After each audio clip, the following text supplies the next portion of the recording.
आपका स्वागत है रेनेश आईएएस में। आज से जो है आपके जेपीएससी के जो क्लासेस चल रहे थे वो फिर से शुरू होंगे। आज का जो क्लास होगा आज रात्रि में वो होगा आपका विविध सेक्शन का स्पोर्ट्स। आप लोग वेट करें, ठीक है। आप लोग जो है तैयारी शुरू कर दें, काफ़ी आराम कर लिए। अब ज़्यादा से ज़्यादा पहले की तरह रिदम में आ जाइए। चलिए करंट का क्लास देखते हैं। मैं रवि कुमार, स्वागत है आपका रेनेश आईएएस में। चलिए आज के करंट अफेयर्स को देखते हैं। 20 अप्रैल करंट अफेयर्स 20 अप्रैल 2021 के कजाकिस्तान के अलमाटी में आयोजित हुए एशियन चैंपियनशिप में भारत का कुल जो परफॉर्मेंस रहा है उसके बारे में मैं आज बता रहा हूं। मैंने कई दिनों से एशियाई कुश्ती चैंपियनशिप के बारे में अपडेट मैं आपको करता रहा था, जिसमें किस खिलाड़ी के द्वारा भारत से पदक जीता गया, इस संदर्भ में मैंने जानकारी दी थी। आज जो है एक जो कंप्लीट कलेक्शन में दे रहा हूँ। तो यहाँ पर जो भारत के द्वारा कुल जो मेडल जीते गए हैं वो 14, जिसमें 5 गोल्ड मेडल हैं। महिलाओं के द्वारा कुल 14 में से 7 मेडल महिलाओं ने जीते हैं और 5 मेडल में जो है 4 महिलाओं के द्वारा जीते गए हैं। इस प्रकार जो भी 21वीं सदी में इन्हें अवसर प्रदान हुआ है अलग अलग क्षेत्रों में महिलाओं को, उसका ये पूरा लाभ उठा रही हैं, चाहे शिक्षा क्षेत्र हो या प्रशासन के क्षेत्र में हो, खेल के क्षेत्र में, कला के क्षेत्र में।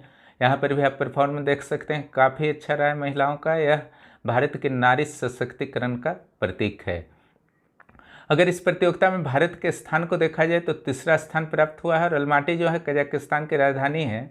ईरान प्रथम और कजाकिस्तान जो मेजबान था वह दूसरे स्थान पर रहा है।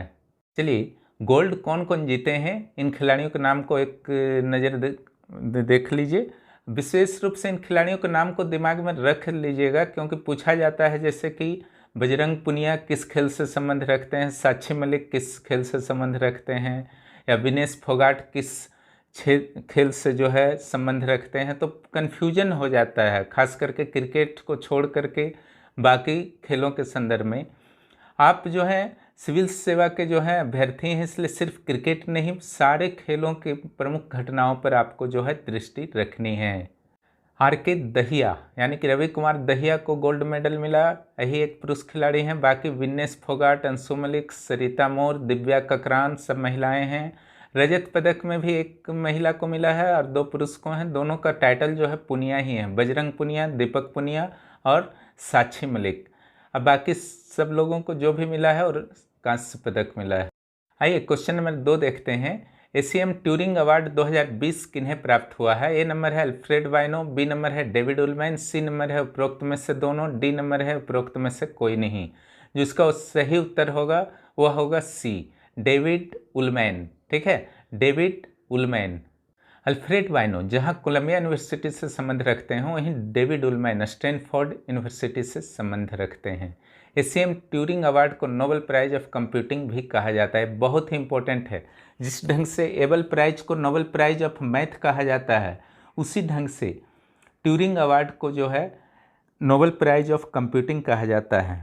अल्फ्रेड वाइनो और डेविड उलमैन को क्यों दिया गया? तो यह दिया गया है फंडामेंटल एल्गोरिदम और थ्योरी ऑफ प्रोग्रामिंग के लिए यह अवार्ड दिया गया है। यह भी इम्पोर्टेंट है, इसे थोड़ा सा याद रखिएगा, कुछ नया टाइप का अवार्ड है। ठीक है, आइए तीसरे नंबर क्वेश्चन को हम लोग देखते हैं। इंक्लूसिव इंटरनेट इंडेक्स 2021 में सर्वोच्च स्थान पर कौन सा देश रहा है? ए नंबर है स्वीडन, बी नंबर है नॉर्वे, सी नंबर है संयुक्त राज्य अमेरिका और डी नंबर है भारत। इसका जो सही उत्तर होगा स्वीडन होगा। भारत तो ऐसे भी नहीं होता, नॉर्वे या संयुक्त राज्य अमेरिका में हो सकता है कि थोड़ा कन्फ्यूजन हो जाए, क्योंकि इंटरनेट इंडेक्स में जो है भारत की संभावना न्यूनतम ही है कि वह पहले स्थान पर रहेगा, और वास्तव में नहीं है, काफ़ी पीछे है। देखिए कितना पीछे। संयुक्त राज्य अमेरिका जो ऑप्शन में आपने देखा था उसका स्थान दूसरा रहा है। ठीक है, इंटरनेट इंडेक्स में। अब भारत का जो स्थान है थाईलैंड के साथ 49th रहा है। यह कल के करेंट अफेयर्स में भी मैंने बताया है, आशा है आपको पूरी तरह से याद हो जाएगा। चलिए 4 नंबर क्वेश्चन को देखते हैं। नदियों और समुद्रों के तटों को प्लास्टिक प्रदूषण से गंदा करने वाले शहरों में सुधार है तो भारत के द्वारा किस यूरोपीय देश के साथ संधि की गई है? ठीक है, कुछ विशेष शहरों को पहले टारगेट किया जाएगा, फिर रेस्ट शहरों को टारगेट किया जाएगा। ऑप्शन जो है Germany, B number Netherlands, C number Britain, D number Norway, और इसका जो सही उत्तर होगा जर्मनी।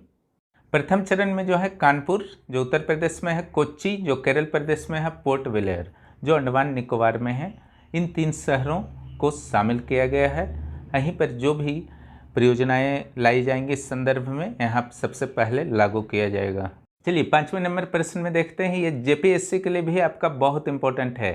पूर्वी भारत के 8 राज्यों में से जलवायु परिवर्तन के लिए संवेदनशील राज्यों में निम्न में से कौन शामिल नहीं है? A number Meghalaya, B number Jharkhand, C number Assam और डी नंबर अरुणाचल प्रदेश। और इसका जो सही उत्तर होगा मेघालय नहीं शामिल है। अब उन 8 राज्यों में कौन कौन है उस लिस्ट को याद कर लीजिएगा। वो जेपीएससी के फर्स्ट पत्र और सेकेंड पेपर दोनों के लिए इम्पोर्टेंट हैं। चलिए देखते हैं कौन कौन से वे 8 राज्य हैं। नेशनल क्लाइमेट वल्नरेबल असेसमेंट में कुल 8 पूर्वी राज्यों को जलवायु परिवर्तन की दृष्टि से संवेदनशील राज्यों में शामिल किया गया है। इन राज्यों में शामिल हैं पश्चिम बंगाल, बिहार, झारखंड, उड़ीसा, छत्तीसगढ़, असम, अरुणाचल प्रदेश और मिजोरम।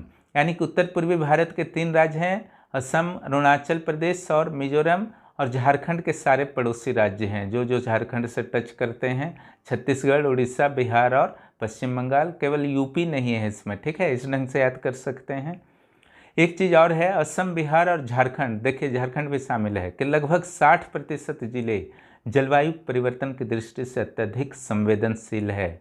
सबसे कम संवेदनशील राज्य में अगर देखा जाए तो वह है उत्तराखंड।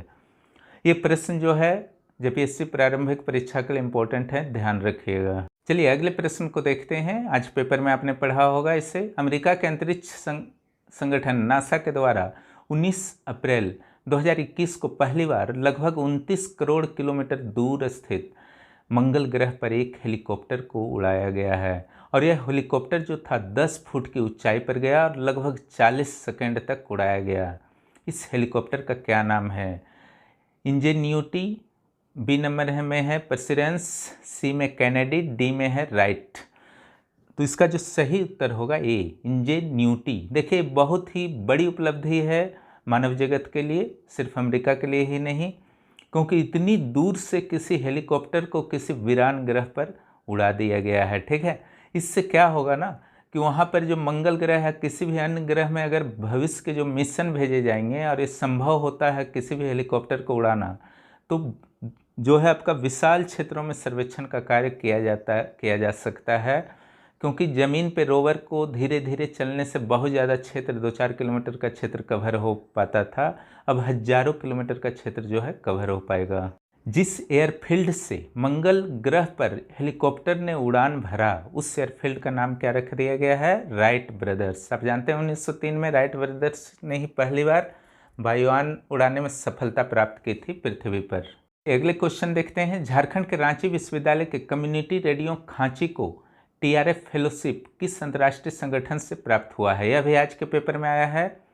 पेपर आप लोग पढ़िए और यहाँ पर चैनल पर आकर के उत्तर देने का प्रयास कीजिए। करंट अफेयर्स की आपकी तैयारी होती रहेगी, और जो पेपर में नहीं मिलता है यहाँ तो मिल ही जाएगा। A number UNICEF, B number international telecommunication union ITU, C number UNESCO, D number WTO। इसे बी उत्तर नहीं समझना है ITU, बल्कि वास्तव में उत्तर जो है इसका सही उत्तर है सी। 8 नंबर प्रश्न को देखते हैं। भारत और पाकिस्तान के बीच गतिरोध दूर करने के लिए एक गुप्त बैठक आयोजन होने की सूचना आज पेपर में मिल रही है, ठीक है।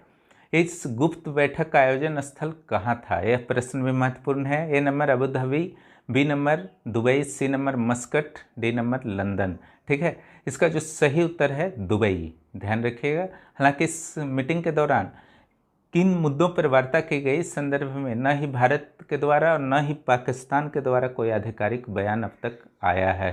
चलिए कुछ फैक्ट्स भी देख लीजिए। Day for monuments and site 2021 जो है प्रत्येक वर्ष को 18 अप्रैल को मनाया जाता है। इस वर्ष का थीम क्या था?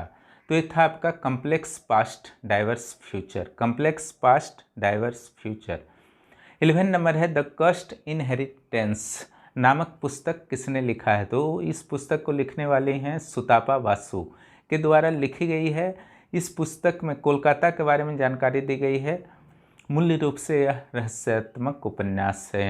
चलिए एक और पुस्तक को हम लोग देख लेते हैं, Wanderers Kings merchant the story of India through it's language नामक पुस्तक किनके द्वारा लिखी गई है? तो ये पिग्गी मोहन के द्वारा लिखी गई है। इसमें भारतीय भाषाओं की उत्पत्ति एवं अन्य पक्षों की जानकारी दी गई है। आप लोग जो भी चैनल पर नए हैं इस चैनल को जरूर सब्सक्राइब कीजिए और हमसे जुड़े रहें। बहुत सारी सामग्रियां जो हैं यहाँ पर मिलने वाली हैं। आपके जेपीएससी जैसे सीजीएल की भी उचित तरीके से यहाँ पर तैयारी आपकी संभव होगी। CHSL 2020 टियर 1 की परीक्षा बीच में रोक दी गई है। यह परीक्षा 12 से 27 अप्रैल के बीच आयोजन होने वाला था। ठीक है, तो कुछ तो हो ही चुके थे, थोड़ा बहुत लगभग आधा बचे हुए थे, आधा हो चुके थे, लेकिन जो सिचुएशन अभी बना हुआ है उसके कारण जो है रोक दिया गया है। SSC 20 से 27 अप्रैल तक की परीक्षा के लिए नया कार्यक्रम जल्द ही जारी करेगा।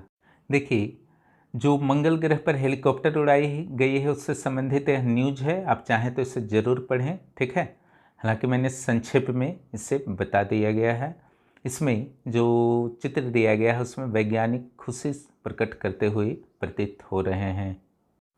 चलिए, बहुत बड़ी खबर है जो आपके झारखंड की दृष्टि से भी भारत के साथ साथ भारतीय तीरंदाज मंगलवार से यहाँ शुरू हो रहे विश्व कप चरण 1 में चुनौती पेश करेंगे, जहां सबकी नज़रें अतनु दास और दीपिका कुमारी की नवविवाहित जोड़ी पर होंगी। कोविड-19 महामारी के कारण 2020 में अंतर्राष्ट्रीय कैलेंडर के रद्द होने के बाद विश्व कप चरण एक पहली वैश्विक प्रतियोगिता है। भारतीय खिलाड़ियों के लिए यह इंतज़ार और भी लंबा रहा, क्योंकि उन्होंने बर्लिन में जुलाई 2019 में विश्व कप चरण 4 सर्किट में आखिरी बार वैश्विक प्रतियोगिता में हिस्सा लिया था। भारतीय खिलाड़ी जो है अब लय पाना चाहेंगे। यूरोप और अमेरिका के महत्वपूर्ण टीम चूँकि अनुपस्थित रहेंगे, तो इस दौरान भारतीय खिलाड़ियों को अच्छा प्रदर्शन करना होगा ताकि भावी ओलंपिक के लिए उनमें एक आत्मविश्वास का संचय हो सके। विश्व में देखें, कोरोना का आंकड़ा है और निश्चित रूप से यह आंकड़ा जो है किसी को भी भयभीत करने वाला है। आप लोग बच करके रहें, घर में रहें, बहुत आवश्यक होने पर बाहर निकलें और मास्क का प्रयोग करें। और कोरोना काल का जो दूसरा लहर है कोरोना संक्रमण का, निश्चित रूप से यह बहुत भयंकर रूप धारण कर चुका है। इस दौरान अपने खान पान पर भी ध्यान रखें। इसलिए पेपर में एक आया था कि कौन सा मेन्यू होना चाहिए कोरोना संक्रमितों के लिए। इससे शायद जो स्वस्थ भी हैं उसे भी पालन कर लें तो बेहतर रहेगा। और जो भी नए हैं इस चैनल पर, निश्चित रूप से इस चैनल को सब्सक्राइब करें और आप लोग दोस्तों को भी प्रोत्साहित करें। आपका सहयोग अपेक्षित। बहुत बहुत धन्यवाद। शाम का वेट करें।